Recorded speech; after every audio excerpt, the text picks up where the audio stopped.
Hello বন্ধুরা, এখন আমি হইচই নতুন সিরিজ লজ্জা 2 বা লজ্জা সিজন 2 তার রিভিউ করতে চলেছি, যেখানে লিড রোলে আছে হলো প্রিয়াঙ্কা সরকার এবং আর সাথে আরও অন্যান্য আর্টিস্টরা রয়েছে এই কাজটার মধ্যে। গল্পটা এই ছোটো করে বলি, এখানে সিজন 2টা কোথায় শুরু হচ্ছে, আছে 6টা এপিসোড, ডিউরেশন ওই 20 থেকে 28 মিনিটের মতো। তো গল্পটা যদি বলি, সিজন 1 যেখানে শেষ হয়েছে তারপর থেকে সিজন 2টা শুরু হচ্ছে এবং এখানে দেখা যাচ্ছে যে প্রিয়াঙ্কা সরকার যে উকিল ইন্ডাস্ট্রির ক্যারেক্টারটা, সে হঠাৎ করে মারা যাচ্ছে এবং তার মৃত্যুর পর তার অ্যালিগেশন এসে দাঁড়াচ্ছে হলো এই প্রিয়াঙ্কা সরকারের উপর। ইন্ডাস্ট্রির একজন পাস্ট আছে যে তার এইখানে ফিরে আসছে এবং সেখানে আসার পর প্রিয়াঙ্কা সরকার ক্যারেক্টারটা কীভাবে ফেসে যাচ্ছে এবং সে কি মাঝখান থেকে বেরিয়ে আসছে, এই মানুষটার মানে ইন্ডাস্ট্রির মৃত্যুতে কি প্রিয়াঙ্কা সরকারের হাত ছিল এবং যারা তার এগেনস্টে ছিল, মানে তার স্বামী, তার শাশুড়ি, যাদের শ্বশুরবাড়ির দিক, তারাই বা কীভাবে কেসের মধ্যে ইনভলভ হচ্ছে এবং আলটিমেটলি প্রিয়াঙ্কা সরকারের কী হচ্ছে, এর থেকে বেশি জানতে হলে আপনাকে হইচইতে গিয়ে 6 এপিসোডে এই সিরিজটা দেখতে হবে। যার ডিরেক্টর হলো অদিতি রয়। তো দেখুন, মেন কথা হলো সিজন 1টা যতটা দুঃখজনক লজ্জাজনক ছিল, সিজন 2 সেই ধারাবাহিকতা কিন্তু বজায় রেখেছে। এবার কথা হলো, সিজন 1টা যেখানে শেষ করেছিল সেখান থেকে আমরা কী জিনিস দেখতে পাই এবং সিজন 2 সেখানে যে জায়গাটা শেষ করা হলো সেখান থেকে আর কী জিনিস দেখতে পাই। সিজন 2 যে জিনিসটা শেষে গিয়ে একটা জিনিস, তারা এত মানুষের হয়তো কথা শুনে বা হয়তো কোন সদ্বুদ্ধিতে জানি না, একটা এমন ডিসিশন নেয় যেটা হয়তো একটা মানে ভালো মহিলা বা বলা যায় একজন মানে লড়াই করা মহিলার কি করা উচিত সেরকম একটা ডিসিশন তারা দেখাতে পেরেছে, যেটাকে আমি কিন্তু সাধুবাদ জানাবো।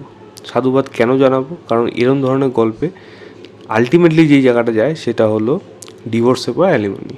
এখানে কিন্তু সেই জিনিসটা বিরুদ্ধে গিয়ে প্রিয়াঙ্কা সরকার একটা বক্তব্য পেশ করে, যেটা কিন্তু আমি বলবো কিছুটা হলো বেটার। আমি এটা কিন্তু এক্সপেক্ট করছিলাম না। তো সেখানে সেই জিনিসটা আমার ভালো লেগেছে বলা যায়।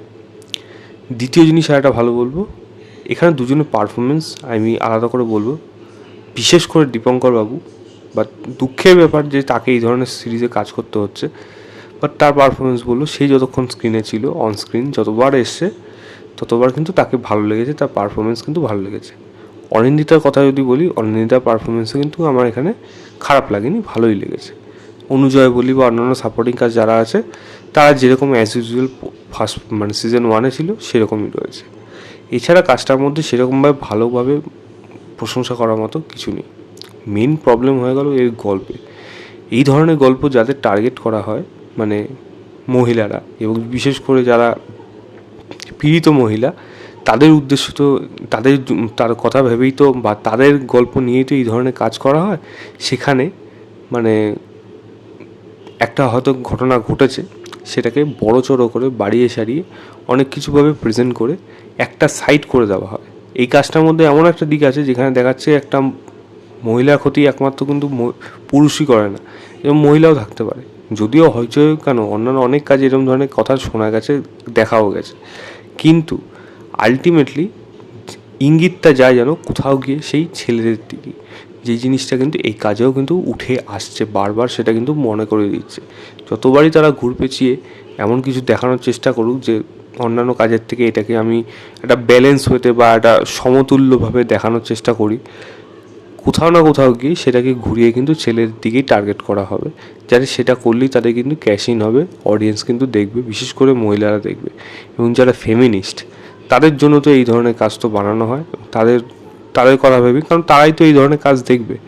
যারা ফেমিনিস্ট না, যারা নিউট্রাল, তারা কোনো ধরনের এই ধরনের কাজকে সমর্থন করবে না, কারণ জানে এক হাতের তালি বাজে না, সমস্ত কিছুই ব্যাপার থাকে। হয় এরকম ঘটনা যে ঘটে না তা তো আমি স্বীকার করবো না, ডেফিনেটলি হয়, অনেক জায়গাতে হয়।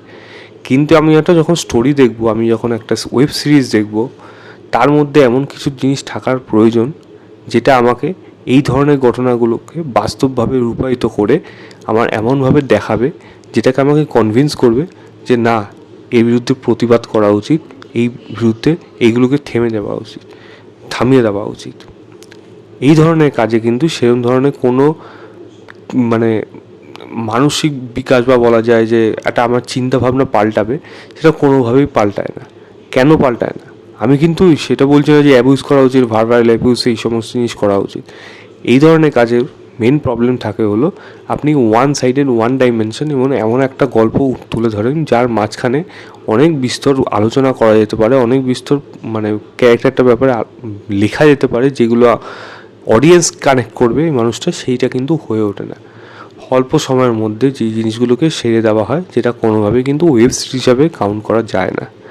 সিমিলারলি প্রিয়াঙ্কা সরকারের যে ক্যারেক্টারটা আছে এবারও ততটাই খারাপভাবে লেখা এবং তার পারফরমেন্সও কিন্তু সেই ধারাবাহিকতাই বজায় রেখেছে, যেটা কিন্তু একেবারেই ভালো লাগে না।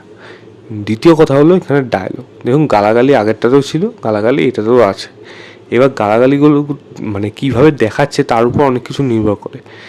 যেই জিনিসগুলো ঘটনাগুলো দেখাচ্ছে সেগুলো কিন্তু হয় না আমি বলবো না, তবে সেগুলো বারণচরণ করে দেখালে তখন কিন্তু দেখতে কিন্তু কটু লাগে, যেটা কিন্তু আমার এখানে দেখে মনে হচ্ছে।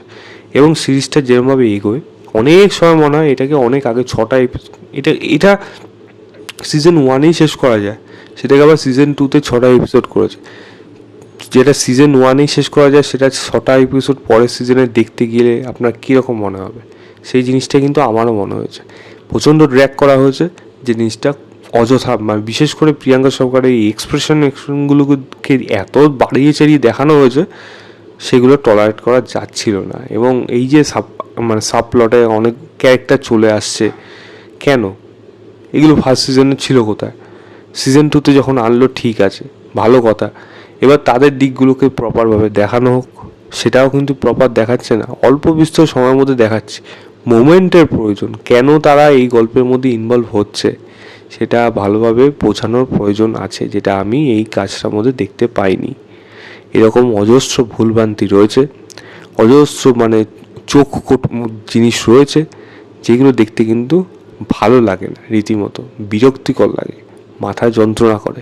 সেইগুলো কিন্তু লজ্জা 2 এর মধ্যেও কিন্তু আমি সেরকমই জিনিস দেখতে পেয়েছি, যার জন্য এই কাজটা আমার কাছে খুবই একটা খারাপ কাজ হিসেবেই আবারও থেকে গেল সিজন 1-এর মতো। এই ছিল আমার ওভারঅল রিভিউ লজ্জা 2 বলে ওয়েব সিরিজটা। আপনারা দেখা হলে হইচইতে গিয়ে দেখতে পারেন, রেটিংয়ের কথা জিজ্ঞেস করবেন না। ভিডিওটা ভালো লাগলে লাইক শেয়ার, চ্যানেলটাকে অবশ্যই সাবস্ক্রাইব করে দেবেন। বাই।